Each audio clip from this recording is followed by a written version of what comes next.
کیف تکفرون بالله. الله رب العزت موږ ته فرمایي چې تاسو څنګه د الله باندې کفر کوئ.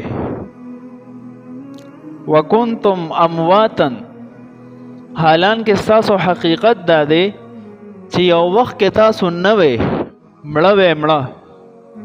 وکنتم امواتا فاحیاکم، بیا الله رب العزت را ژوندي کړې، دنیاوي زندگی درکړه. ثم یمیتکم، او بیا به الله رب العزت مرګ درکې په دنیا کې، قبر ته به لاړ شئ. ثم یحییکم، بیا به الله رب العزت په قبر کې یو بل زندگی درکې، واپس به را ژوندي کې. ثم الینا ترجعون، او بیا خاص د الله طرف ته د ټولو پیشي بکیږي. عالم ارواح کې د تمام انسانانو نه د حضرت آدم علیه السلام نه واخلا تر د قیامت د ورځې د آخري انسان پورې د ټولو د روحونو نه الله رب العزت یو وعده اغستې وه. الستو بربکم، آیا زه ستاسو رب نیم؟ قاری محمد طیب صاحب رحمت الله علیه لیکلی دي چې په دغه روحونو کې اولنې روح چې کم الله ته جواب ورکړو هغه روح محمد صلی الله علیه وسلم. د نبی علیہ السلام روح اول جواب وکړو بلا، اے زمونږ رب، ولې نه؟ ته زمونږ رب. بیا د دین پس تمام انبیاء وویل قالو بلا، اے الله ته زمونږ رب. بیا د دې ټولو امتونو په یو ځای وویل قالو بلا، اے الله ته زمونږ رب.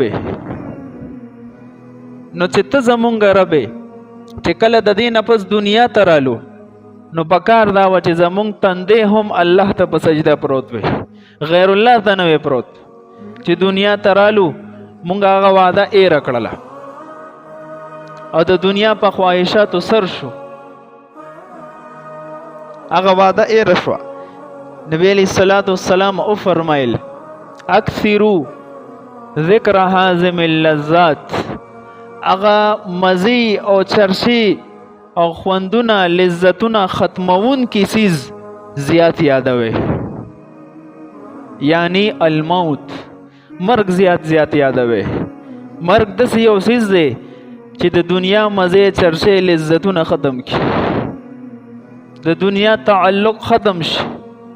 هغه ډیر محبین چې تا باندې ځان قرباني خورو کې به دې کېږدي، اصلاړ بشي دنه خبره به ختم شي.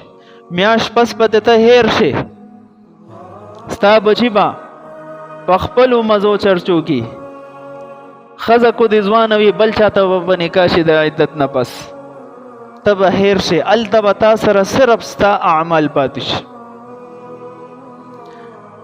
نو کو انسان په دنیا کې ډیر مرګ یادوي، نو د مرګ فایده بیا دا ده چې انسان به د ګناهونو نه محفوظ وي، د دنیا نه به بے رغبت وي، د آخرت طلبگار به وي. او په حالت د مالدارۍ کې چې مرګ یادې د حدیث مفهوم دی، نو الله رب العزت پر دې برکت دا ورکړي چې د حرص پیدا زندګۍ نه وباسي. حرص، لالچ